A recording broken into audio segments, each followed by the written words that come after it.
जय श्रीराम. आपल्या सगळ्याचं बृहन महाराष्ट्र तत्वज्ञान प्रेरित आनंदाचे तत्वज्ञान या मालिकेत खूप खूप मनापासून स्वागत. आपण आनंदाचे तत्वज्ञान या मालिकेत परमपूज्य मंगेश दादांकडून सध्या साधनेचे पैलू याबद्दल मार्गदर्शन घेत आहोत. आपण मागच्या वेळेला बघितलं की आपला जर अहंकार सूक्ष्म असेल किंवा आपल्याला जाणवण्या इतपत तो मोठा असेल, तर त्याची तुलना करायची असेल तर ती देवाच्या शक्तीशी, ईश्वराच्या शक्तीशी करावी. म्हणजे आपण आपोआप जमिनीवर येतो आणि याच्यामुळे आपला विकारलय होऊन आपल्या साधनेचा दर्जा सुधारायला मदत होते. तर हाच विषय कदाचित दादा आता पुढे सांगतील आपल्याला. तर आपण सगळेच जण त्यांच्याकडून हे तत्वज्ञान ऐकण्यासाठी उत्सुक आहोत. तेव्हा मी तुमचा फार वेळ घेत नाही आणि परमपूज्य मंगेश दादांना इथून नमस्कार करते आणि त्यांना विनंती करते की त्यांनी आजच्या सत्राला सुरुवात करा.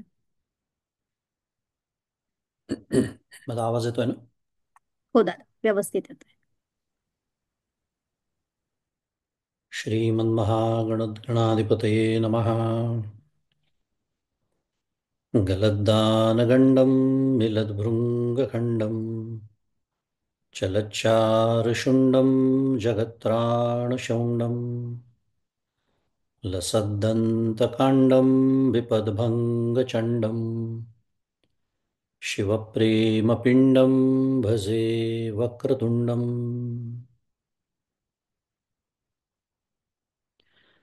अहं निर्विकल्पो निराकाररूपो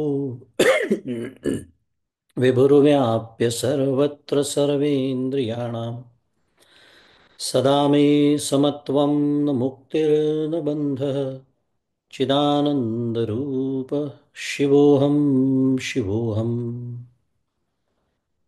चिदानन्दरूपः शिवोऽहं शिवोऽहम्. गुरुर्ब्रह्मा गुरुर्विष्णुः गुरुर्देवो महेश्वरः गुरुः साक्षात् परं ब्रह्म तस्मै श्रीगुरवे नमः. ब्रह्मानन्दं परमसुखदं केवलं ज्ञानमूर्तिं द्वन्द्वातीतं गगनसदृशं तत्त्वमस्यादिलक्ष्यम् एकं नित्यं विमलमचलं सर्वधी साक्षिभूतं भावातीतं त्रिगुणरहितं सद्गुरुं तन्नमामि. श्री सद्गुरुनाथ महाराज की जय.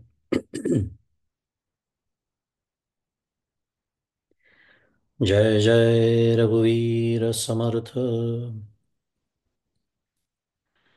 श्री राम जय राम जय जय राम.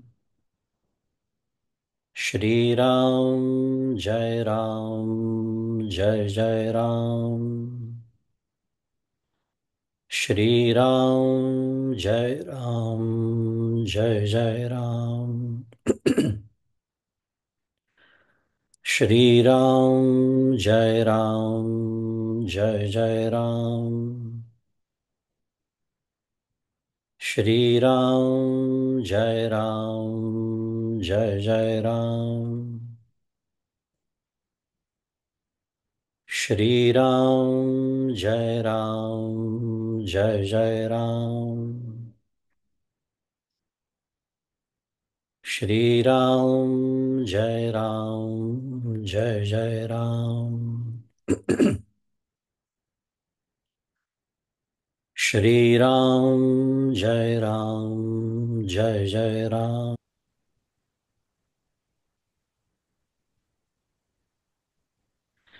प्रभु श्री रामचंद्र भगवान की जय. श्री सद्गुरुनाथ महाराज की जय. जय जय रघुवीर समर्थ.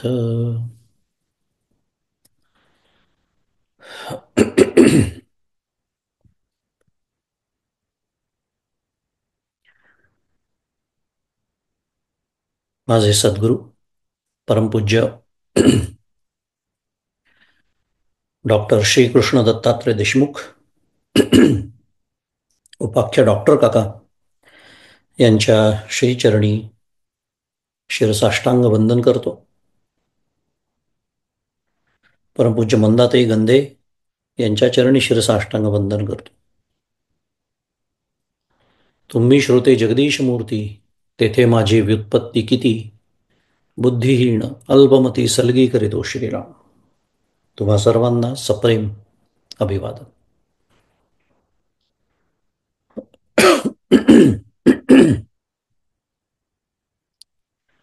आनंदाचे तत्वज्ञान ही मालिका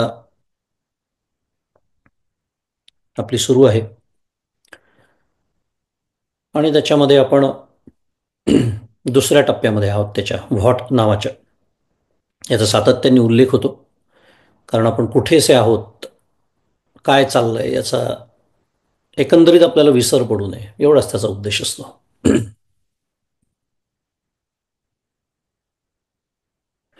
कारण या टप्प्यामध्ये आपण काय, व्हॉट म्हणजे काय, त्या पारमार्थिक संकल्पना नेमका काय आहेत, त्याच्यामध्ये अगदी आपण सुरुवातीला तुम्हाला आठवत असेल तर देव म्हणजे काय इथपासूनच आपण सुरुवात केली होती.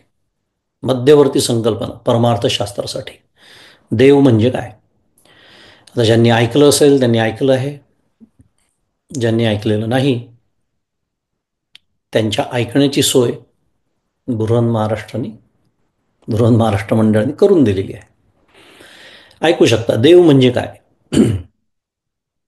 देव या संकल्पनेचा सविस्तर विचार आपण केला. वेगवेगळ्या स्तरांवरती देव ही संकल्पना आपल्याला कशी भेटत असते त्याचा आपण विचार केला होता. आणि त्याबरोबरच देव सोडून आम्हाला जे काही सगळं काही दिसत असतं, ज्याला माया असं म्हणतात, त्यामुळे स्वाभाविकपणे त्या मायेचा सुद्धा विचार केला होता. त्या मायेची सगळी लक्षणं समजून घेतली होती.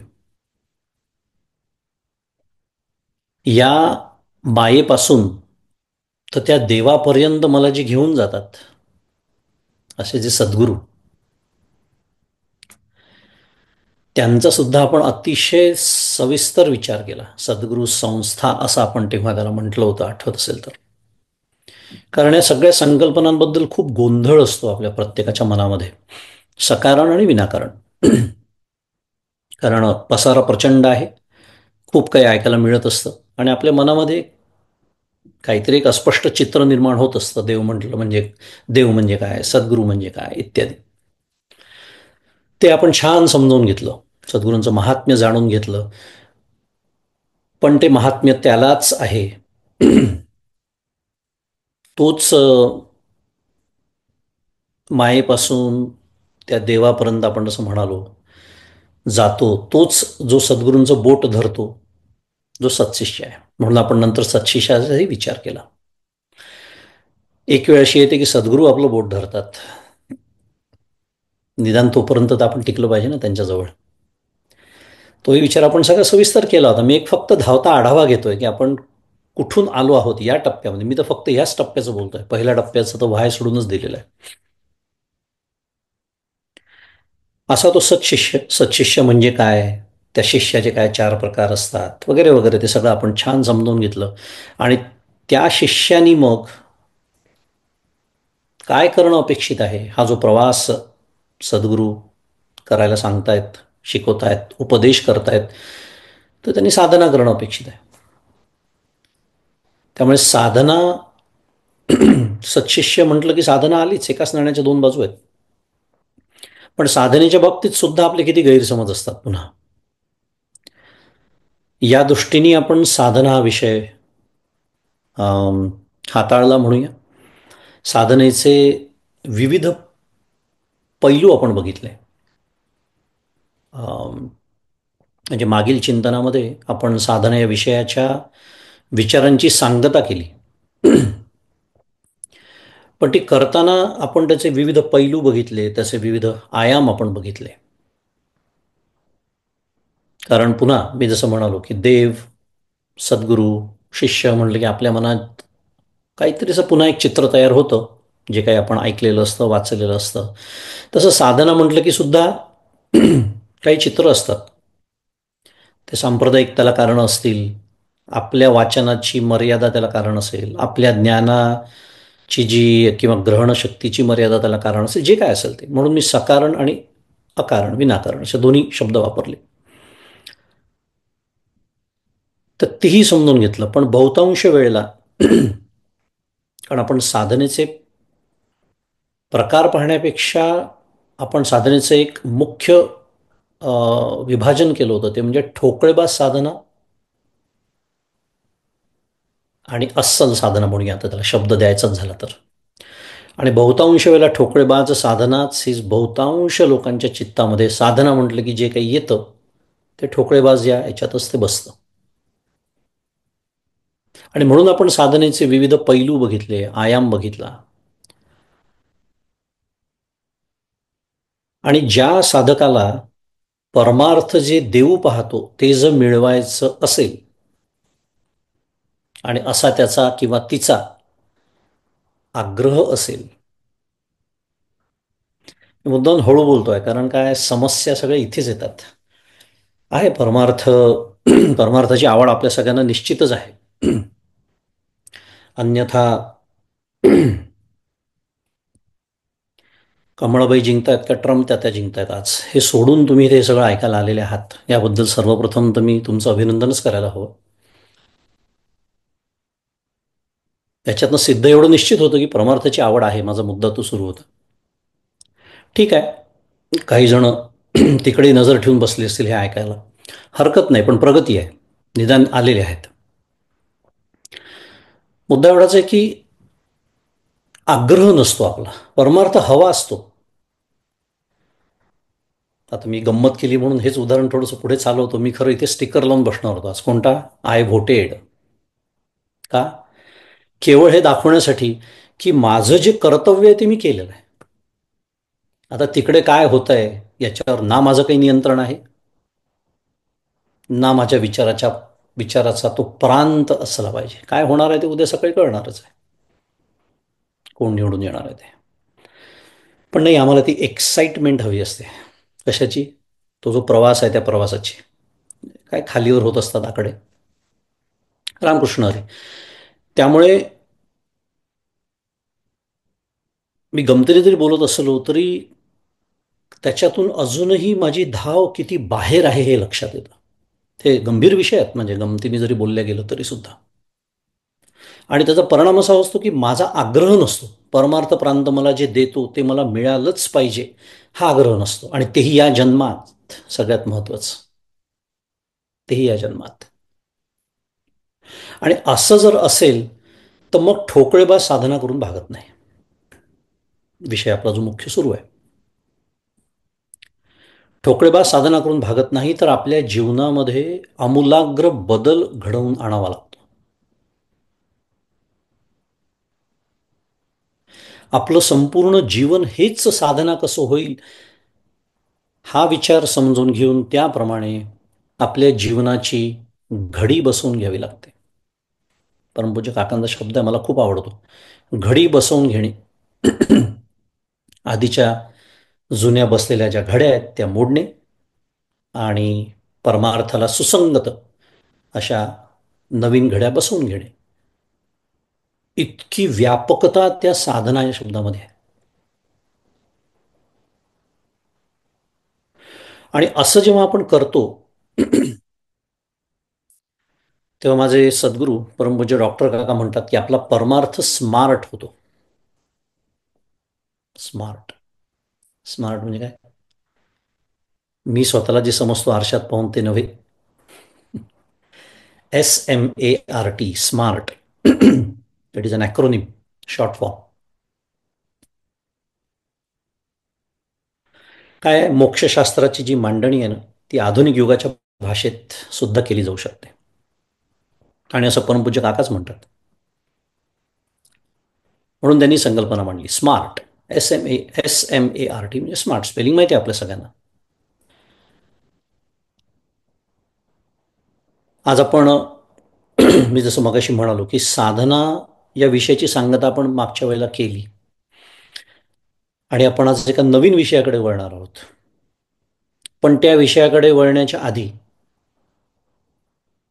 ही प्रस्तावना महत्त्वाची आहे असं मला वाटतं.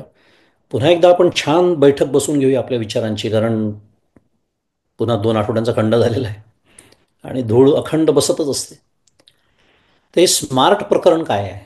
स्मार्ट मी जे म्हणालो आणि ॲक्रोनिम म्हणालो, तर SMART, त्यातला जो पहिला लेटर एस, पहिलं अक्षर जे एस आहे, एस म्हणजे specific. S stands for specific.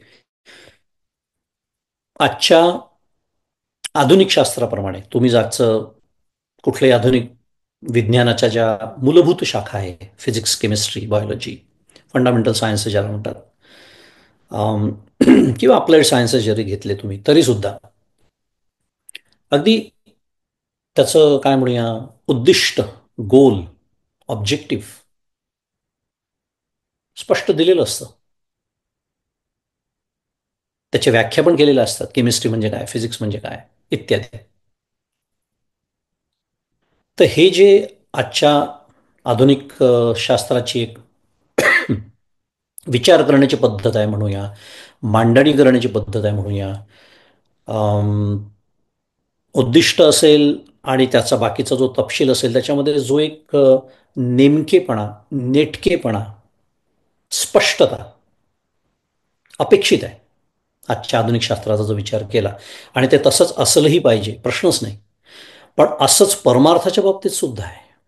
आपला विषय तो सुरू आहे म्हणून म्हणालो की फक्त त्याची मांडणी तशी कदाचित केली जात नसेल, पण ती करायला हवी. कारण आता ही भाषा आपल्याला जास्त चांगली समजते, हरकत नाही, त्यांनी काहीच बिघडत नाही. एका अर्ध्या श्लोकामध्ये विचार केला ना, तर परमार्थाचं उद्दिष्ट मांडलेलं आहे. प्रसिद्ध श्लोक माहिती झाला आपल्याला, श्लोकार्धेन प्रवक्ष्यामी यदुक्तम ग्रंथ कोटिभिः ब्रह्मसत्यम जगन्मिथ्या जीवो ब्रह्मैव नापरः. जीवो ब्रह्मैव नापरः. श्लोकार्धेन, अर्ध्या श्लोकामध्ये. आणि यदुक्तम ग्रंथ कोटिभिः म्हणजे सर्व ग्रंथांचं सार, म्हणजे हे परमार्थ शास्त्राचं उद्दिष्ट आहे. कोणताही ग्रंथ घ्या तुम्ही, ज्याला पारमार्थिक ग्रंथ समजला जातो, कोणत्याही संप्रदायाचा असू द्या, जर तो अद्वैत तत्वज्ञान मांडत असेल, महत्वाचं आहे हा, अद्वैत तत्वज्ञान जर तो मांडत असेल ग्रंथ, आणि अद्वैत तत्वज्ञान मांडत असेल तरच त्याला ग्रंथ म्हणावं असं समर्थ रामदास स्वामी म्हणतात. अन्यथा त्याला पुस्तक. वेगळा विषय. कोणताही ग्रंथ घ्या, त्या सर्वाचं उद्दिष्ट, सार, किंवा त्या ग्रंथांचं जे सार आहे, ते या अर्ध्या श्लोकामध्ये सिद्ध केलेल्या हे परमार्थशास्त्राचं उद्दिष्ट आहे. काय? ब्रह्मच फक्त सत्य आहे, ब्रह्मसत्य. आणि अनेक प्रकारांनी ज्याचं मला ज्ञान होतं ते जग मिथ्या आहे.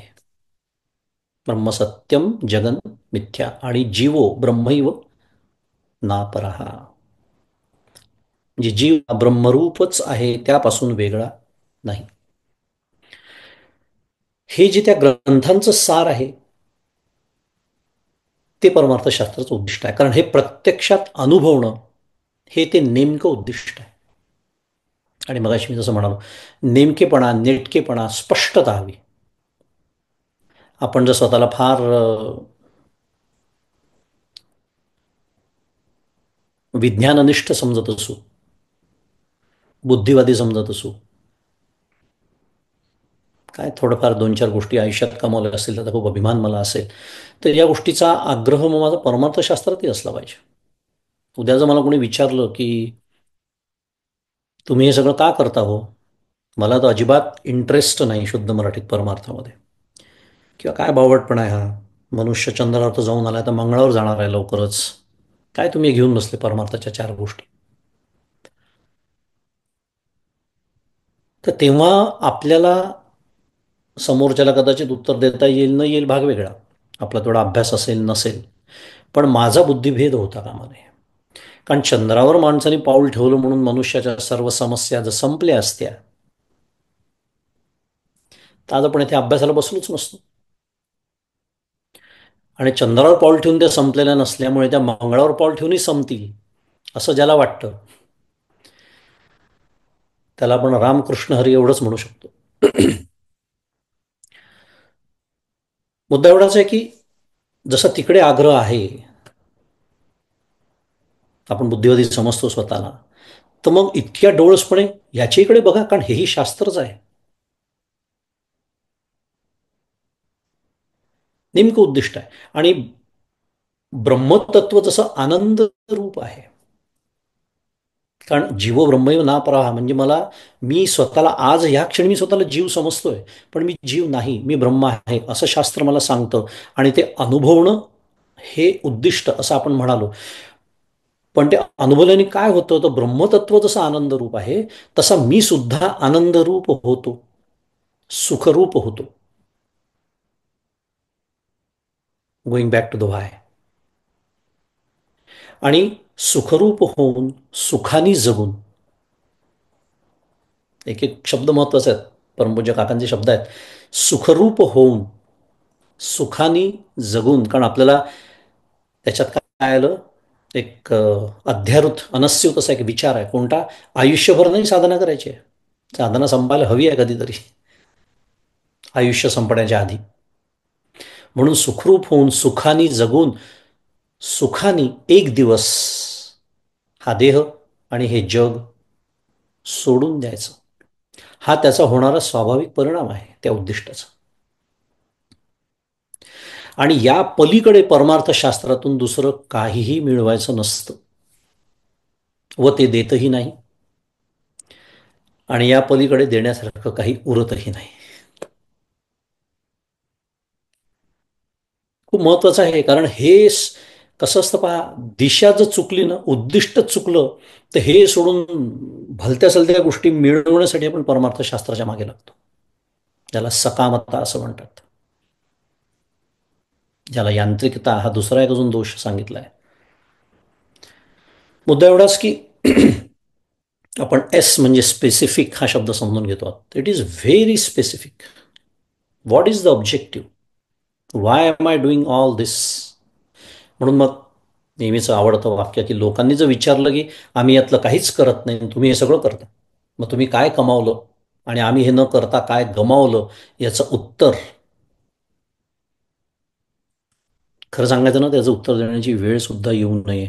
माझ्या जीवनाकडे पाहून त्यांना कळलं पाहिजे की अरे हे काय कमावतात आहे, आणि त्यांनी हे विचारलं पाहिजे, काय अहो तुम्ही असं काय करता आहात की मी बघतो आहे तुमच्याकडे गेल्या 10 वर्षांपासून, काय असं आमचं वागणंच नसतं ना. त्यामुळे असं विचारण्याची वेळ कधीच कोणावरती येत नाही. आणि म्हणून समस्या अशी निर्माण होते की असा प्रश्न जर एखाद्या, काय म्हणूया त्याला, नास्तिकाने विचारला, बहुतांशी लोक नास्तिक असतात कारण ते यातलं काही करत नसतात, तर आपल्याकडे त्याचं उत्तर नसतं आणि आपण निरुत्तर होतो. आणि मग आपल्यालाच आपलं विचार करायला लागतो की खरंच काय चाललंय, कशासाठी करतोय मी हे. केवळ आईबाबांनी सांगितलं, सद्गुरूंनी सांगितलं, हे करणं चांगलं असतं, बरं वाटतं थोडंसं मनाला. अनेक जण म्हणतात, भजन कशासाठी म्हणतात, थोडंसं छान वाटतं, शांत वाटतं मनाला, ठीक आहे. पण हा उद्देश आहे का भजनाचा? त्यामुळे हा त्याचा होणारा स्वाभाविक परिणाम आहे. आणि त्या परमार्थशास्त्रातून दुसरं काही मिळवायचंही नसतं, आपण जसं बोललो. आणि या संपूर्ण परमार्थशास्त्राची आणि त्याला पूरक असलेल्या, म्हणजे शुद्ध मराठीत त्याला कॉम्प्लिमेंटरी म्हणतात, थोडा कठीण शब्द झाला पूरक वगैरे, म्हणून शुद्ध मराठी शब्द सांगितलं. असं जे साधनशास्त्र आहे म्हणा किंवा धर्मशास्त्र आहे म्हणा, इत्यादी जी शास्त्र आहेत त्याला पूरक असलेली आणि स्वतः परमार्थशास्त्राची जी मांडणी आहे, जे आपल्याला परमार्थशास्त्र शिकवतं, ते केवळ या एका उद्दिष्टाला धरून आहे, लक्षात ठेवायचं. हाही मुद्दा खूप महत्वाचा आहे, कारण हे पुन्हा उद्दिष्ट जेव्हा मी दूर सारतो, तेव्हा मग स्वतःच्या बुद्धीच्या गाढवावर बसून फिरण्याची हौस मला निर्माण होते. कारण अहंकार एक कणभरी कमी झालेला नसतो. आणि मला किती समजतं, मला किती कळतं, मी असे विचार करतो जणू काही याच्यात हे विचार अख्ख्या पूर्वमीमांसा शास्त्रात केल्या गेलेल्या नाही आहेत. असा जो माझा समज होतो पूर्वमीमांसा शास्त्र म्हणजे काय हेही माहीत नसताना, तो होणार नाही जर मला उद्देश कळला तर. ताबडतोब आपण शरणागत होऊ की हो, हा जो उद्देश असेल आणि त्यानुसार ही मांडणी असेल, तर माझ्या हातात एकच उरतं. परमपूज्य काकांचं वाक्य पुन्हा सांगतो काय, तो जो प्रवाह मोठमोठ्या लोकांनी निर्माण करून दिलेला आहे, ज्यांना आपण ऋषी मुनी म्हणतो, ज्यांना आपण संत म्हणतो, त्या प्रवाहामध्ये शांतपणे स्वतःला झुकून द्यावं.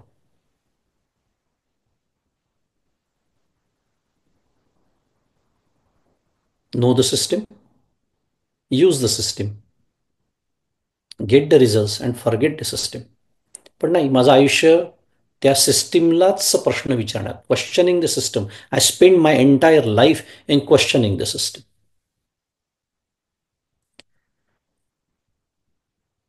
गेलो होतो एकदा त्या डेंटिस्टकडे. ते म्हणाले इथे उभे राहा. कशासाठी? एक्सरे काढायचा आहे. म्हटलं थांबा थांबा. म्हणजे काय झालं? म्हटलं नाही, ते मशीन उघडा. कशासाठी? म्हटलं मला कळलं पाहिजे एक्सरे म्हणजे काय असतं, ते कसं काम करतं, आतमध्ये काय आहे, त्याचे कंपोनंट्स म्हणजे भाग काय आहेत, एक्सरे म्हणजे काय, मग ते डोळ्याला दिसत का नाही, हे सगळं जोपर्यंत मला समजणार नाही तोपर्यंत मी माझ्या दातांचा एक्सरे तुम्हाला काढू देणार नाही. पुढच्या 2-3 मिनिटात मी बाहेर रस्त्यावरती होतो. लक्षात आलं असेल, मी गमतीने सांगण्याचा विचार म्हणजे उद्देश हा सुरू आहे की जर ती एक्सरे सारखी मशीन जर आपण गुंतागुंतीची समजतो आणि त्या डॉक्टरवरती विश्वास ठेवतो आणि तो जिथे उभं राहायला सांगतो तिथे उभं राहतो किंवा बसायला सांगतो तिथे बसतो, जे घालायला सांगतो गळ्यात चिलखत ते घालतो, radiation, to block the radiation, आणि तो सांगतो तसं शांतपणे करतो, त्याचा परिणाम काय होतो? मला हवा तो एक्सरे मिळतो आणि पुढची सगळी काय उपचार असेल, ट्रीटमेंट असेल ती सुरू होते. इतक्या क्षुल्लक गोष्टीसुद्धा श्रद्धा ठेवावी लागते. पॉइंट इज, मग मी एक्सरे मशीन समजून घेऊ नाही का शकत? घेऊ शकतो ना. आयुष्यात थोडा माझ्याकडे वेळ असेल तेवढी माझ्या बुद्धीची क्षमता असेल. त्यापेक्षा जे सांगितलेलं आहे ते माझ्या हिताचं आहे. बरे सांगणारे परमार्थशास्त्रात कोण आहेत? अत्यंत निस्वार्थी असे संत आहेत, ज्यांना माझ्याकडून, या जगताकडून काही नको आहे, ज्यांनी हे जग मिथ्या आहे असा अनुभव घेतलेला आहे. त्यांना आपण काय देणार आहे? जाऊ द्या, खूप विषय वाढत जाईल पण बोलताना राहवत नाही, कारण परमपूज्य काका जसं म्हणतात, किती भूखंड आहे तो संतांच्या नावावरती. करा विचार. ज्ञानेश्वर महाराज, किती मठ आहेत त्यांच्या नावावरती. त्यांच्या नावाने सुरू केलेले 1000 मठ असतील, त्याच्याबद्दल बोलत नाही. ज्ञानेश्वर महाराजांच्या मालकीचे किती भूखंड, तुकाराम महाराजांच्या मालकीचे किती भूखंड, किती मठ, काय आहे त्यांच्या नावावरती. अरे, ज्या ज्ञानेश्वर महाराजांनी समाधीसाठी सुद्धा वृक्षाखालची जागा निवडलेली आहे, ती सुद्धा जागा समाजाची ज्यांनी अडवलेली नाही, असे आमचे ज्ञानेश्वर महाराज, असे आमचे तुकाराम महाराज, असे आमचे समर्थ रामदास स्वामी, जे स्वतःचं घर सोडून बाहेर पडले म्हणून आज आपल्याला दासबोध आणि आत्माराम आणि सगळं मिळतंय. त्यांना माझ्याकडून काय मिळणार आहे? काय स्वार्थ असेल त्यांचा? काहीही असू शकत नाही. मग असे संत, असे शास्त्रकार जेव्हा मला काही सांगतात, तेव्हा काय हरकत आहे त्यांच्यावरती श्रद्धा ठेवायला?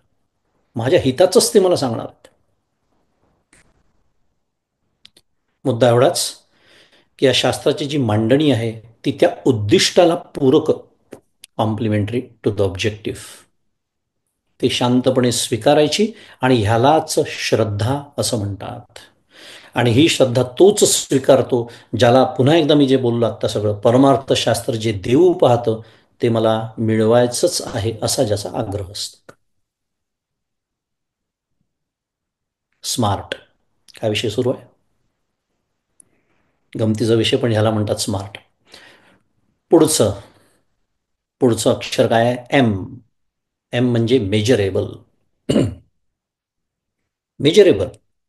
मेजरेबल म्हणजे आपल्याला माहिती आहे, मोजण्यासारखं, मोजता येईल असं, किंवा ज्याचे परिणाम स्पष्टपणे कळतात.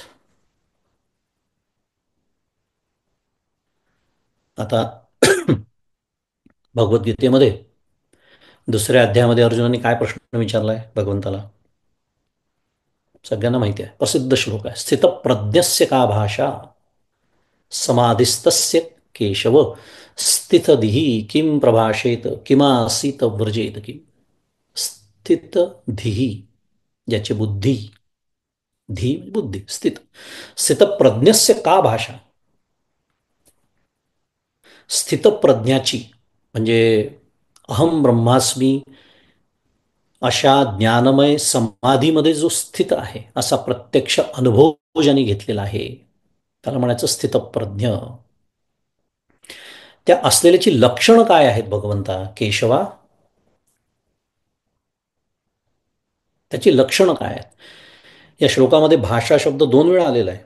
स्थितप्रज्ञस्य का भाषा आणि स्थितधी किम प्रभाषेत, असं 2 वेळा हा शब्द, भाषा शब्द आलेला आहे. पहिल्या भाषा शब्दाचा अर्थ असा आहे की अन्य लोकांच्या द्वारा कोणत्या लक्षणांनी त्याचं वर्णन केलं जातं. अगदी साध्या भाषेत बोलून की लोक कोणत्या भाषेत त्याच्याबद्दल बोलतात, आपण म्हणतो ना, म्हणजे त्याचं वर्णन कोणत्या भाषेत केलं जातं. काय बघतोय आपण? Measurable. Yes, it is very much measurable. आणि दुसऱ्यांदा जो प्रभाषेत शब्द आलेला आहे त्याचा अर्थ असा आहे की तो जो स्थितप्रज्ञ आहे, तो जो ज्ञानी आहे, तो जो जीवनमुक्त आहे, तो स्वतः कसा बोलतो, कसा बसतो, कसा चालतो, म्हणजे थोडक्यात कसा वागतो. काय आहे ती लक्षण आहे? त्याच्यानंतर भगवंतांनी सुरू केलेलं आहे, प्रजाहाती यदा कामान सर्वान पार्थ मनोगतान वगैरे वगैरे. इतकंच कशाला, भगवद्गीतेमध्ये इतरत्रही अनेक ठिकाणी भक्त म्हणा, ज्ञानी म्हणा, योगी म्हणा, यांची लक्षणे स्पष्टपणे सांगितलेली आहे.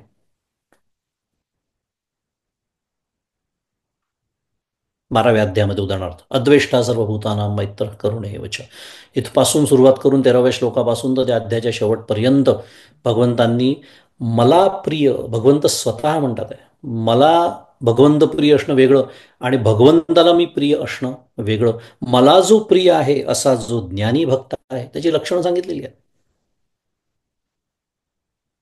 फार सुंदर लक्षण आहेत. म्हणजे इतका अप्रतिम विषय खरं तो, की आपण अशी ती लिहून काढावी आणि बघावं त्याच्यात मी कुठे बसतो. यस्मान्नो द्विजते लोका लोकांनो द्विजते चया. मुद्दोन या श्लोकाचा मी उल्लेख केला, त्याचा अर्थ बघून घ्या. देत नाही मी कधी, आज होमवर्क झाला बोलता बोलता, हरकत नाही. गमतीचा भाग होमवर्क नाही आहे, पण विशेषतः त्या लक्षणाचा मी उल्लेख केला, यस्मान्नो द्विजते लोका, कारण त्या याच्यात बहुतांश लोक बसतात, म्हणजे त्याच्या उलट्या लक्षणात म्हणूया. मुद्दा एकच आहे, SM मेजरेबल ही जी लक्षणं आहे ती दिसतात. आणि मगाशी खरं आपण जे बोलत होतो की तुम्ही काय कमावता आणि आम्ही काय गमावतो, हे विचारण्याची वेळ येऊ नये, कारण या लक्षणांकडे माझा प्रवास जेव्हा दिसायला लागतो ना लोकांना, तेव्हा ते असा प्रश्न विचारण्याचा धजावत नाही. उलट त्यांना कुतूहल निर्माण होतं, विचारतात ते, काय करता नेमका तुम्ही, काय आहे परमार्थ, म्हणजे कोण आहे तुमचे सद्गुरू, काय शिकता नेमका तुम्ही, कोणतं साधन करता, कसं काय तुम्ही एवढे शांत निर्विकार राहू शकता, इत्यादी इत्यादी. मेजरेबल. पुढे आहे ASMA. अगदी थोडक्यात थोडक्यात आपण बघतोय, बरंच काही बोलता येईल पण आपला मुख्य विषय तो नाही. ए ए फॉर अचिवेबल. ह्याच्यावरच आमचा विश्वास नसतो, कारण काय आहे, आपल्याला आपल्या अधिकार चांगला माहिती असतो. कारण मी जसं मगाशी म्हणालो की परमार्थाची आवड आहे, मान्य आहे, पण त्या संसाराची सुद्धा इतकी आवड आहे की तो काही सोडवत नाही. बरं, सोडवत नाही म्हणजे आपल्याला काही घर सोडून संन्यास घ्यायला सांगतो का परमार्थ? नाही. तसं असतं तर एकनाथ महाराजांनी संन्यास घेतला नसता का? जाऊ दे, वेगळा विषय. मुद्दा एवढाच आहे की हे अचिवेबल आहे, म्हणजे मिळवण्यासारखं आहे, अनुभवण्यासारखं आहे, असं मला मला स्वतःलाच वाटत नाही. याचं कारण असतं, कारण जमला तर, जमला तसा, जमला तेव्हा, जमलं तर बघूया, हे सगळे जे शब्द असतात ते परमार्थासाठी राखीव असतात. आणि सगळे जे असतात ते संसारासाठी राखीव असतात. मला पदोन्नती म्हणजे प्रमोशन मिळालंच पाहिजे, मला बोनस मिळालाच पाहिजे, माझ्या मुलीचं लग्न योग्य वेळी झालंच पाहिजे. योग्य वेळ कोण ठरवणार? मी. माझ्या मुलाला चांगल्या कॉलेजमध्ये ॲडमिशन मिळालीच पाहिजे, माझ्या घरात ही गाडी असलीच पाहिजे, माझं घर असं असं असलंच पाहिजे, मला कुठलाही रोग होता कामा नाही, कुठला रोग झालाच नाही पाहिजे. हे जे सगळे असतात, हे सगळे आपण कोणासाठी राखून ठेवले असतात? प्रपंचासाठी. परमार्थ बघूया जमलं तर. आज आता नको संध्याकाळी नामस्मरण, कारण ते प्रेसिडेंट इलेक्शन चालू आहे, ते जास्त महत्त्वाचं आहे. आणि बरं, माझ्या बुद्धीला मी इतकं छान समजून सांगतो, मी माझं सांगतो, माझ्या सगळ्या फजिती मी सांगत असतो, तुमचा काही प्रश्नच नाही माझ्या बाबतीत. असं हे बघा, मी तसं म्हणजे मी स्वतःच्या बुद्धीला, माझी बुद्धी मला कशी समजून सांगते माहिती आहे? भलेही मी बसतो नामस्मरणाला जाऊन किंवा ध्यानाला, तरी माझं चित्त लागणार आहे का? नाही. कारण नेमका काय होतंय तिकडल्या स्टेट्समध्ये, स्विंग स्टेट्स सो कॉल्ड, मला लक्ष ठेवायलाच पाहिजे. कारण मी नाही लक्ष ठेवलं तर या देशाच्या भवितव्याचं कसं होणार? कारण उद्या सगळे माझा इंटरव्ह्यू आहे टी व्हीवरती, कारण अनालिस्ट आहे ना मी. रामकृष्ण हरी. हे सगळं आपण का बोलतोय, याच्यामागे धाव बाहेर कशी आहे अजून हे सांगतोय. आणि हे मला माहिती असल्यामुळे परमार्थ अचिवेबल आहे असं मला वाटतच नाही. कारण इकडेच नसतोच माझा, नाही, माझी साधना झालीच पाहिजे. ज्ञानेश्वर महाराज सांगतात तसंच मी वागलो पाहिजे. हे हां, तेच सगळे संसारासाठी असतात. आणि परमार्थशास्त्र तर म्हणतं की हा पुरुष प्रयत्न आहे. हा किती फजिती आहे माझी. परमार्थशास्त्र म्हणतं हा पुरुष प्रयत्न आहे. पुरुष प्रयत्न आहे म्हणजे ज्याला प्रारब्धाची मर्यादा नाही, आणि ज्याला प्रारब्धाची मर्यादा आहे तो प्रपंच, तो संसार, याला मी सगळेच लावतो. आणि ज्याला प्रारब्धाची मर्यादा नाही, जो पुरुष प्रयत्न आहे, त्याला जमलं तर, जमेल तेव्हा, जमेल तसं, आज नाही उद्या बघू, इत्यादी. आणि आत्ताच आपण मेजरेबलमध्ये जी स्थितप्रज्ञाच्या लक्षणांचा विचार केला, म्हणजे सिद्धांची जी लक्षणं असतात ती साधकासाठी साधनं असतात. श्रीमद आद्यशंकराचार्य त्यांच्या भाष्यामध्ये असं म्हणतात की सर्वत्र एव ही अध्यात्मशास्त्रे कृतार्थ लक्षणानी यानी. काय म्हणतात आहे? सर्वत्र एव ही अध्यात्मशास्त्रे, अध्यात्मशास्त्रामध्ये सर्वत्र कृतार्थ लक्षणानी यानी, जी कृतार्थाची, जी स्थितप्रज्ञाची, ज्ञानाची जी लक्षणं आहे, तानी एव साधनानी उपदिश्यन्ते यत्न साध्यत्वात. आचार्य बोलतायत यत्न साध्यत्वात, हा त्यातला अत्यंत महत्वाचा शब्द आहे. अर्थ असा आहे की अध्यात्मशास्त्रामध्ये आपण आत्ता म्हटल्याप्रमाणे जे सर्वत्र जी ज्ञानी पुरुषाची, स्थितप्रज्ञाची, जीवनमुक्ताची, भक्ताची, इत्यादी इत्यादी अनेक शब्द आहेत त्याला, जी लक्षणं दिसतात ती इतरांसाठी, म्हणजे माझ्यासाठी, इतरांसाठी शब्द फार धोकादायक आहे. कारण तो ज्ञानी आणि हे इतर, माझा काय संबंध आहे? कारण मी ज्ञानी नाही याची मला खात्री असते, आणि मी साधनाही करत नसल्यामुळे मला माहिती असल्यामुळे ते इतर झाले. तसं नाही, इतरांसाठी म्हणजे माझ्यासाठी. ती प्रयत्नांच्या द्वारा साध्य होण्यासारखी असल्यामुळे काय, त्या जीवनमुक्ताची जी लक्षणं आहे, ज्ञानाची जी लक्षणं आहे, ती माझ्यासाठी प्रयत्नांच्या द्वारा साध्य होण्यासारखी असल्याने, म्हणून मी यज्ञ साध्यत्वात शब्द महत्वाचा, त्याचा साधन रूपाने उपदेश केला जातो. आपण बऱ्याच वेळा वाक्य ऐकलं असेल परमार्थामध्ये की सिद्धाची जी लक्षणं असतात ती साधकाची साधनं असतात. अगदी बरोबर आहे. आचार्य तेच सांगतात आपल्याला. यत्न साध्य आहेत ती. मग त्या प्रयत्नांमुळे त्याला ज्ञान झालं का वगैरे हा विषय वेगळा आहे, फारच वेगळा विषय आहे. कारण कर्मानी मोक्ष नाही आहे, कर्मातून मोक्ष आहे. ते तर आपण समजून घेतोच आहे. 17वर 17 चालली आहेत आपली, पण तो आत्ता विषय नाही आहे आपल्याला. पण अज्ञान निवृत्तीचा जर आपण विचार केला तर ते प्रयत्नांच्या द्वारा साध्य होण्यासारखं आहे आणि म्हणून त्याचा साधन रूपाने उपदेश केला जातो.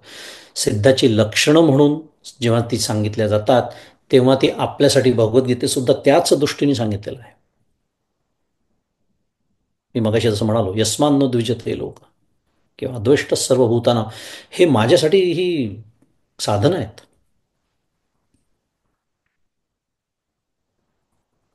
अचिवेबल आपण विचार करतोय. आणि सगळ्यात महत्वाचं, आत्तापर्यंत कित्येक महात्म्यांनी अहम ब्रह्मास्मी असा अनुभव घेऊन तो नोंदवून सुद्धा ठेवलेला आहे. आणि याच अर्थाने समर्थही म्हणतात काय, या नरदेहाचेनी आधारे नाना साधनाचेनी द्वारे मुख्य सारासार विचारे बहुत सुटले. दासबोध पहिला समास, पहिला दशक 10वा समास 18वी ओवी. काय म्हणतात ते समर्थ, या नरदेहाचेनी आधारे. मिळालाय का आपल्याला नरदेह? मिळालाय. कोणाचं या बाबतीत दुमत बहुतेक तर नसावं. म्हणजे मग समर्थ तेवढंच म्हणतात, या नरदेहाचेनी आधारे, पुढे नाना साधनाचेनी द्वारे. अर्थातच, पण साधन तोच करू शकतो जो मनुष्य आहे. मनुष्य इतर प्राणी साधन करू शकतात का? नाही, त्या भोगयोनी आहेत. म्हणून तर ना त्यांना पाप आहे ना त्यांना पुण्य आहे. पण मला पाप आणि पुण्य आहे, कारण पाप म्हणजे काय, पुण्य म्हणजे काय, सारासार विचार, धर्म काय अधर्म काय, हे समजून घेण्याची बुद्धी मला दिलेली आहे. आणि बुद्धी दिलेली असल्यामुळे जबाबदारी पण आहे. तर मुख्य सारासार विचार बहुत सुटले. मग कोणता सारासार विचार? या नरदेहाची संबंधे बहुत पावले उत्तम पदे, अहंता सांडुनी स्वानंदे सुखी झाले.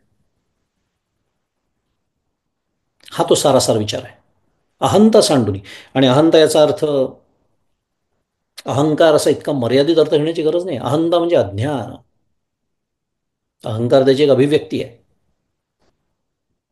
अज्ञान सांडून, सांडून म्हणजे निवृत्ती. अज्ञानाची निवृत्ती करून काय झाले, ते सुखरूप झाले, जे आपलं मुख्य उद्दिष्ट होतं. आज सुरुवात आपण जिथून केली बोलायला, स्मार्ट. त्यामुळे आजही आत्मज्ञानी अनेक लोक आहेत, आपल्याला माहिती नसतील. आपल्याला माहीत नसण्याची कारणही आहेत. आता जाऊ द्या, त्या विषयात आपण जाऊन नको. पण कधी काळी तो विषय येईलच. नष्ट मानस बहुमानस समनस्क असे आत्मज्ञानी असतात.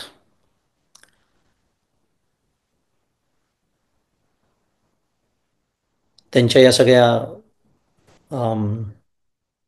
विभागणीमुळे आपल्याला ते कधी कधी समजत सुद्धा नाहीत. बरं, प्रत्येकाच्या प्रारब्धामध्ये लोकसंग्रह असतोच असंही नाही. म्हणजे लोकसंग्रह जरा कठीण शब्द झाला असेल, ज्ञानेश्वरीतला शब्द आहे. म्हणण्याचा अर्थ असा की ते खूप कार्य करत असतील समाजात, असंही नाही. पहा कशा आपलं गोष्टी चुकत जातात. कार्य करण्यावरून कोणाच्याही ज्ञानाची पातळी कधीच ठरवू नये. कार्य करणारे अत्यंत अज्ञानी असू शकतात आणि अत्यंत ज्ञानी अजिबात कार्य न करणारे असू शकतात. कार्य करण्याचं काय म्हणूया प्रकारही वेगळा असू शकतो. प्रसिद्ध उदाहरण द्यायचं झालं तर जगद्गुरू तुकाराम महाराज आहेत, आणि समर्थ रामदास स्वामी आहेत. समकालीन संत आहे म्हणून उदाहरणं देतोय त्याची. दोघांचंही चरित्र आपण जर बघितलं, दोघंही संतच आहेत, पण कार्य पहा किती वेगळं आहे. मुद्दा एकच एवढाच की आजही आत्मज्ञानी आहेत. बहुत पावले उत्तम पदे, तो बहुत शब्द अत्यंत महत्वाचा आहे. अत्यंत महत्वाचा आहे. दोन्ही ओव्यांमध्ये बहुत शब्द आहे. पहिले बहुत सुटले म्हणतात समर्थ, दुसऱ्या याच्यात बहुत पावले उत्तम पदे म्हणतात. अर्थ एकच आहे. मुद्दा एवढाच की त्या बहुतमध्ये मी का बसू नये असा प्रश्न मी कधीच स्वतःला विचारत नाही. आणि म्हणून लोक प्रश्न विचारतात, का हो नामस्मरणाला बसायचं मग किती वेळ? 10, नशीब 5 मिनिटापासून सुरू नाही करत, 10 पासून गाडी सुरू होते. 10, 15, 20, 30. मी नेहमीच बोलतो, गजर लावून बसतात. असं कधीच नाही वाटत की आज मी परमेश्वराची प्राप्ती झाल्याशिवाय इथनं उठणारच नाही आहे. भले मी तितका वेळ बसो का न बसो, पुढचा भाग आहे, पण सुरुवात तर करा तशी बसताना. की रे आजचाही दिवस करा ना विचार, आपल्या सर्वांच्या आयुष्यातला आजचा दिवस संपला की नाही? संपला.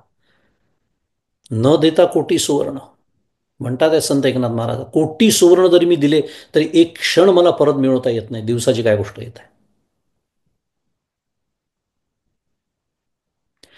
म्हणून ते परवा आले होते एक वक्ते आमच्याकडे, त्यांनी छान विचार मांडला की आपल्या संस्कृतीमध्ये, म्हणून थोडासा वेगळा विषय आहे पण संबंधित पण आहे, की श्रमदानाला महत्त्व म्हणून जास्त आहे. कोणत्यापेक्षा? पैशाच्या दानापेक्षा. का? कारण पैसा मिळवता येतो. मी $100चं दान दिलं, $100 मी पुन्हा कमवू शकतो. पण मी समजा एखाद्या ठिकाणी जाऊन माझा वेळ दिला, 2 तास वेळेचं दान दिलं, ते जास्त श्रेष्ठ आहे. कारण ते 2 तास मी परत मिळवू शकत नाही. ते दानाच्या संदर्भात बोलत होते. आपल्याला काय समजून घ्यायचं आहे? आपण तर दानही करत नाही, काय करतो? आपला वेळ रामकृष्ण हरी बोलण्याची गरज नाही, सगळ्यांना सगळंच चांगलं माहिती आहे. पहा किती प्रत्येक ठिकाणी चुकत जातं. वेळ अत्यंत महत्वाचा आहे. अत्यंत. म्हणजे time is not money, time is more than money.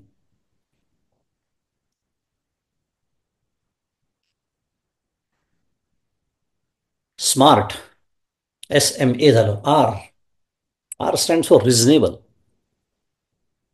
Reasonable म्हणजे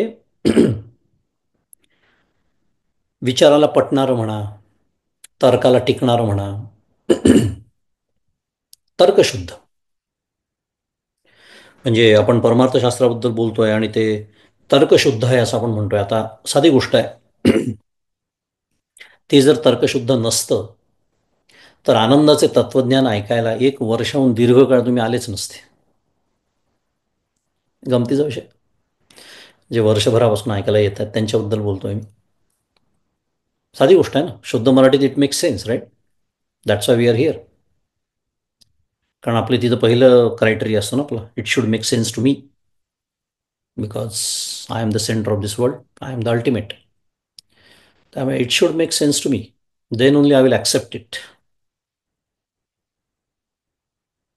त्यामुळे तर्कशुद्ध. आपल्याला आपलं सोडून देऊ, आपल्याला माहिती आहे 21व्या शतकात म्हणा किंवा अगदी 20व्या शतकात सुद्धा अनेक प्रसिद्ध शास्त्रज्ञ आहेत. नावं सांगत बसायची गरज नाही, कारण आपल्या सगळ्यांना माहिती आहे. अनेक प्रसिद्ध शास्त्रज्ञ आहेत. सर्वात महत्त्वाचं अभारतीय आहेत, नॉन इंडियन्स, ज्यांना आपल्या हिंदू धर्माशी, आर्य सनातन वैदिक हिंदू धर्माशी किंवा जे आपलं एक शास्त्र आहे म्हणूया, परमार्थशास्त्र, आपला देश म्हणा इत्यादी, या सर्व गोष्टींचं काहीही प्रेम नाही, जसं प्रेम आपल्याला आहे. त्यांना प्रेम नाही आहे, पण ते सुद्धा वेदांत दर्शनशास्त्राच्या विचारांनी प्रभावित झाले होते, आहेत आणि होतील. मोठमोठाले शास्त्रज्ञ आहेत. नाव पुन्हा मी सांगतो, मला घेण्याची गरज नाही. आपल्याला अगदी मागच्या शतकातले बोलायचे झाले तर आईन्स्टाईनपासून रुदरफोर्डपर्यंत आणि या शतकातले अनेक.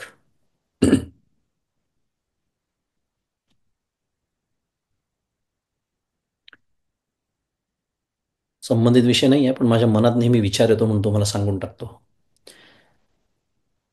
मला आईन्स्टाईनच्या चरित्राचा खूप माझा अभ्यास नाही, पण मला एक नेहमी शंका येते की त्याचे सगळे शोध त्याची स्वामी विवेकानंदांची भेट झाल्यानंतर लागले असावे, असं एक कुठेतरी मनामध्ये विचार आहे माझ्या.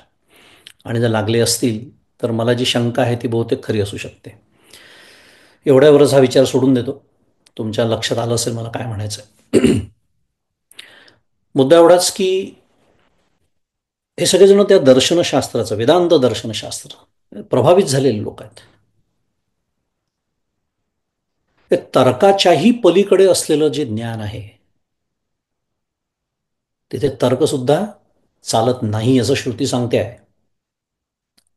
अप्राप्य मनसासह तर्काच्याही पलीकडे असलेलं हे ज्ञान जेव्हा मानवी पातळीवरती वेदांताच्या माध्यमातून उतरतं, तेव्हा ते अत्यंत तर्कसंगत होऊनच उतरतं आणि उतरलेलं आहे. अत्यंत रिझनेबल बघतोय आपण, तर्कसंगत, तर्कशुद्ध. म्हणजे विचार केला तर जे बाकी शास्त्रीय ज्ञान आहे, आपण आत्ता ज्याला आधुनिक विज्ञान असं म्हणतो, त्याच्या ज्ञानामध्ये सुधारणा होतात. माहिती आहे आपल्याला, न्यूटनचे सिद्धांत आईन्स्टाईननी खोडून काढले, प्रसिद्ध उदाहरण. हे तर खूप मोठं आणि प्रसिद्ध उदाहरण आहे. अशा अनेक उदाहरणं आहे. काय सुधारणा होत जातात. आधीचं जे ज्ञान होतं ते चुकीचं होतं, असा नवीन कोणीतरी येतो आणि तो सिद्ध करतो, सुधारणा झाली. बरं, कधी कधी नवीन ज्ञानाची भर पडते त्या शास्त्रामध्ये, याची तर आपल्याला चांगलीच कल्पना आहे. आता कितीतरी नवीन नवीन शाखा आणि उपशाखा तयार झालेल्या आहे. भरपूर म्हणजे भरपूरच त्याच्यामध्ये संशोधन म्हणजे रिसर्च आज सुरू आहे. नवीन नवीन ज्ञानाची रोज भर पडत चाललेली आहे. परंतु उपनिषद, वेदांत कधी हजारो वर्षांपासून आहे, जगाच्या आरंभापासून आहे. वेद ईश्वराचे निश्वासितच म्हटल्या जातात. मुद्दा एवढाच आहे की हे उपनिषदाच्या रूपाने असलेलं जे ज्ञान, हे अपौरुषेय ज्ञान असल्यामुळे, अपौरुषेय ज्ञान या शब्दाचा अर्थ असा आहे की या ज्ञानामध्ये मानवी बुद्धी जी दोषरहित आहे, त्या दोषरहित बुद्धीतून प्रसवलेलं हे ज्ञान असल्याने त्याच्यामध्ये सुधारणा, भर इत्यादीला यत् किंचितही वाव नाही. आत्मानस्तु कामाय सर्वं प्रियं भवती. एक उदाहरण, बृहदारण्यक. हे जगाच्या पहिल्या दिवसापासून तर जगाच्या अंतिम दिवसापर्यंत अबाधित सिद्धांत राहणार आहे. एक उदाहरण दिलं, याचा अर्थ बाकीचे सिद्धांत नाही तसं नाही. सांगण्याचा मुद्दा एवढाच आहे माझा, हे जे ज्ञान आहे याच्यामध्ये काय नाही, सुधारणा नाही. याच्यामध्ये काय नाही, भर नाही. हां, होतं एवढंच फक्त की कालानुरूप त्याची मांडणी बदलते, इतकंच. म्हणजे विचार केला तर आज आपण जे SMART, स्मार्ट जे बोलतो आहे, ते काय आहे? ते तेच आहे. फक्त कालानुरूप भाषा बदलली, मांडणी बदलली, पण सिद्धांत रूपाने हे ज्ञान सनातन आहे. म्हणून तर आपल्या धर्माला काय म्हणतात? सनातन, आर्य, वैदिक, हिंदू धर्म. तो हिंदू शब्द आजकाल वापरला जातो फार, पण मूळ आर्य, सनातन, वैदिक, सनातन आहे. सिद्धांत रूपाने ते सनातन ज्ञान आहे, त्याच्यामध्ये सुधारणा नाही, त्याच्यात भर नाही. आणि शेवटचं टी, SMART मधला टी म्हणजे टाइम बाउंड, की जे आपलं चिंतन सुद्धा आहे. वेळेची मर्यादा असल्यामुळे सगळं टाइम बाउंडच असतं की नाही. सगळं टाइम बाउंड नसतं, ठीक आहे, हो, पण परमार्थ टाइम बाउंड आहे. पुन्हा हा विचारच येत नाही मनामध्ये. म्हणून आपण आज हा विचार एवढा सविस्तर करतोय. मी जसं मगाशी सुरुवातीला म्हणालो, प्रस्तावना रूप जरी असला तरी आपण जरा दीर्घकाळ विचार त्याचा याच्यासाठी करतोय, कारण जो नवीन विषय आपण सुरू करणार आहोत चिंतनासाठी, त्याची फार सुंदर संगती याच्याशी आहे. Time bound. सद्गुरू परमपूज्य काका म्हणतात की काही कालमर्यादेमध्ये मोक्ष लाभ होऊ शकतो. कालमर्यादेमध्ये. कारण काय आहे, आपल्याला मोक्षाच्या बाबतीत एक तर भगवद्गीताही सांगतेच, बहुनाम जन्मना म्हणते ज्ञानवान माम प्रपद्यते. आणि जन्मांच्या भाषेत बोललं जातं, तपांच्या भाषेत बोललं जातं. पण हा जो काळ आहे ना, तो अधिकार प्राप्तीचा काळ आहे, हे आपल्या लक्षात येत नाही. पण मी जसं सुरुवातीला आपण बोललो की माझा जर आग्रह असेल, त्यासाठी जे द्यायला पाहिजे ते देण्याची किंमत, माझी तयारी असेल, तर काही कालमर्यादेमध्ये मोक्ष लाभ होऊ शकतो. आणि योग्य अधिकार प्राप्त जर झाला असेल तर जसं राजा परीक्षितीला 7 दिवस, खटवांग राजाला काही घटकाच पुरेल आहे. आणि याच दृष्टीने जगद्गुरु तुकोबाराय काय म्हणतात, हेची देही हेची डोळा भोगू मुक्तीचा सोहळा. आणि याचा इतका आग्रह असण्याचं कारण असं की आपल्याला मिळालेला मनुष्य जन्म अत्यंत दुर्मिळ आहे. व पुढे तो पुन्हा कधी प्राप्त होईल याची शाश्वती नाही. खूप गंभीर विचारावर आपण सगळ्यांनी करण्यासारखा. आपल्याला नाही दुसरं बाकी सगळं जाऊ द्या, मनुष्य जन्म तर मिळालेला आहे आज, अत्यंत दुर्मिळ आहे. भगवंत सांगतात 8व्या अध्यायामध्ये, यत्र काले त्वनावृत्तीम मावृत्तीम चैव योगिनः प्रयाता यान्ति तम कालम वक्ष्यामी भरतर्षभ. असं म्हणून पुढे दोन जे मार्ग आहेत, देवयान मार्ग आणि धूम्र मार्ग ज्याला म्हणतात, ज्याला भगवंतांनी त्याच अध्यायामध्ये आवृत मार्ग आणि अनावृत मार्ग म्हटलेला आहे. की एका मार्गाला अनावृत म्हणजे परत येणे नाही, दुसऱ्या मार्गात येणे आहे. आणि एक तिसरा मार्ग आहे, जसं त्या अध्यात वर्णन नाही, जिथे जाणे येणेच नाही, 8व्या अध्यायातला विषय आहे. मुद्दा माझा एवढाच आहे की त्याच्यामध्ये भगवंतांनी जीवाच्या पुनरावृत्तीचं जे वर्णन केलेलं आहे, त्याच्यातून आपल्या हे लक्षात येतं मनुष्यजन्म किती दुर्घट आहे, अत्यंत दुर्घट आहे. तो जीव हा देह पतन झाल्यानंतर कोणत्या मार्गाने जातो, मग तो कोणत्या लोकाला जातो, मग तो पुन्हा मृत्यू लोकात कसा येतो,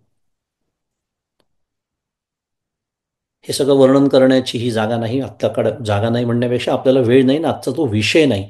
पण मुद्दा एवढाच आहे की ते जेव्हा आपण सविस्तर वर्णन वाचतो, नव्हे तो मार्ग सांगण्याचा भगवंतांचा उद्देशच तो आहे की अरे, आज मिळालाय ना मनुष्यजन्म, नका वाया घालव. तुम्हाला मनुष्यजन्म देऊन मी तुम्हाला हे सुचवलेलं आहे की तुम्ही काय करणं अपेक्षित आहे. आचार्य विवेक चूडामणीमध्ये तेच आपल्याला सांगतात, दुर्लभम त्रयमे वैतत देवानुग्रह हेतुकम मनुष्यत्व मुमुक्षत्व महापुरुष संश्रय. आणि आपण इथे जमलेले बहुतेक जण या तीनही गोष्टींमध्ये आपण बसतो. मनुष्यता आपण आहोतच, मुमुक्षू पण आहोत. मी जसं म्हणालो, निवडणुकीचा इतका महत्त्वाचा निकाल सोडून आपण आनंदाचे तत्वज्ञानमध्ये उपस्थित आहोत. मुमुक्षत्व नक्कीच आहे. ते मंद आहे का मध्यम आहे का तीव्र आहे भाग वेगळा, पण आहे. आणि महापुरुष संश्रय, अनेकांना सद्गुरूंची प्राप्तीसुद्धा झालेली आहे. इतकं सगळं असून जर मी झडझडून वाहिला निघ असा नाही परमार्थाला लागलो, तर माझ्यासारखा दुर्भाग्य मीच असं म्हणायला पाहिजे. आणि म्हणून तर केनोपनिषद सांगता आपल्याला काय, मानवी देह प्राप्तीतच मोक्ष सिद्ध केला तर उत्तम, नंतर काय आहे, विनाश आहे. टाइम बाउंड, थोडक्यामध्ये सारांश, आवश्यक ती पूर्वतयारी, ज्याला अधिकार असं म्हणतात, ती जर असेल तर मोक्ष लाभ दूर नाही. एक छान प्रेरणा त्याच्यातून आपल्याला मिळते. आणि याच्यातून अधिकार प्राप्तीच्या मागे मी कसा लागीन, तो कसा मिळवीन, अशी एक छान प्रेरणा निर्माण होते. याच्यासाठी भगवंतांचाही तोच 8व्या अध्यायात उद्देश आहे, त्या दुसऱ्या मार्गाचं वर्णन करण्याचा, किंवा या दोन्ही मार्गांचा म्हणूया. तर अशी ही प्रेरणा सद्गुरूंच्या कृपेने आपल्या सर्वांना लाभावी. आणि या थोड्या दीर्घ प्रस्तावने सह आपण पुढच्या वेळेला जो नवीन विषय घेणार आहोत, त्याच्याकडे वळूया. पण आज आपली वेळ इथे संपलेली आहे. आज आपण इथे थांबू आणि आजचं हे चिंतन सद्गुरूंच्या चरणी अर्पण करू. श्री सद्गुरुनाथ महाराज की जय. जय जय रघुवीर समर्थ.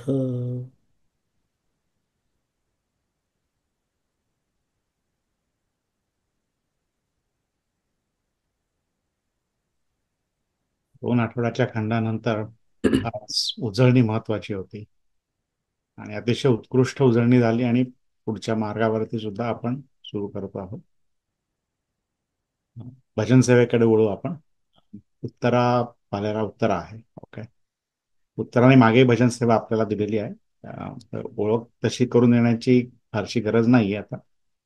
आपण जस्ट नवीन कोणी असतील तर उत्तरा भालेरा टॅम्पा फ्लोरिडाची रहिवासी आहे. त्या मराठी मंडळात तिचा सक्रिय सहभाग आहे आणि त्या जसराज स्कूल ऑफ म्युझिक मध्ये त्या शिकतात. त्यांचे शिष्य राधारमण किरणे यांच्याकडे सध्या त्या संगीत शिक्षण घेते होती. गंधर्व महाविद्यालयाच्या 3 परीक्षा मध्यमापर्यंत तिने उत्तीर्ण झाल्या आणि टॅम्पा आणि अमेरिकेमध्ये विविध कार्यक्रमात तिने गायन सादर केलेलं आहे. आज ती आपल्याला श्री पांडुरंग लेले म्हणजे गोळवणी महाराजांचे शिष्य यांनी रचित दत्ता शरण शरण दत्ता हे भजन ते आज सादर करेल. उत्तरा.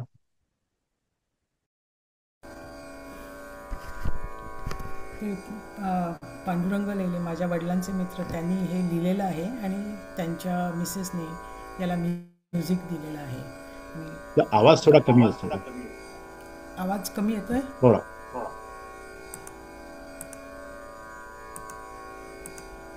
आता येतोय का बरोबर? हा, ठीक आहे. ठीक आहे. ते महाराजांवर त्यांनी हे पद लिहिलं होतं आणि लेले काकू त्यांनी त्याला म्युझिक दिलेलं आहे. तर ते मी म्हणण्याचा प्रयत्न करते. दत्ता शरण शरण दत्ता, दत्ता शरण शरण दत्ता, काया वाचा मनी सेविता, काया वाचा मनी सेविता, गुरुचरणांची भक्ती करिता, काय न मिळे तुझ्या भक्ता, काय न मिळे तुझ्या भक्ता, दिगंबरा दत्ता, दिगंबरा दत्ता, दत्ता शरण शरण दत्ता, दत्ता शरण शरण दत्ता, अहं भावना जळू द्याता, अहं भावना जळू द्याता, तव चरणांची राहो चिंता, सत्व परीक्षा किती हो घेता, सत्व परीक्षा किती हो घेता, नरहरी दत्ता, नरहरी दत्ता, दत्ता शरण शरण दत्ता, दत्ता शरण शरण दत्ता, पटली ओळख जन्मांतरीची, पटली ओळख जन्मांतरीची, वामन दासा तव चरणाची, सेवा घ्यावी इच्छा मनीची, सेवा घ्यावी इच्छा मनीची, ध्यास मनी दत्ता, ध्यास मनी दत्ता, दत्ता शरण शरण दत्ता, दत्ता शरण शरण दत्ता दत्ता शरण शरण दत्ता दत्ता शरण शरण दत्ता. फारच छान उत्तर. धन्यवाद. थँक्यू. इथून पुढे आपण आता इको येते फॉर सम रिझन. प्रश्नोत्तरांकडे वळू आपण आता.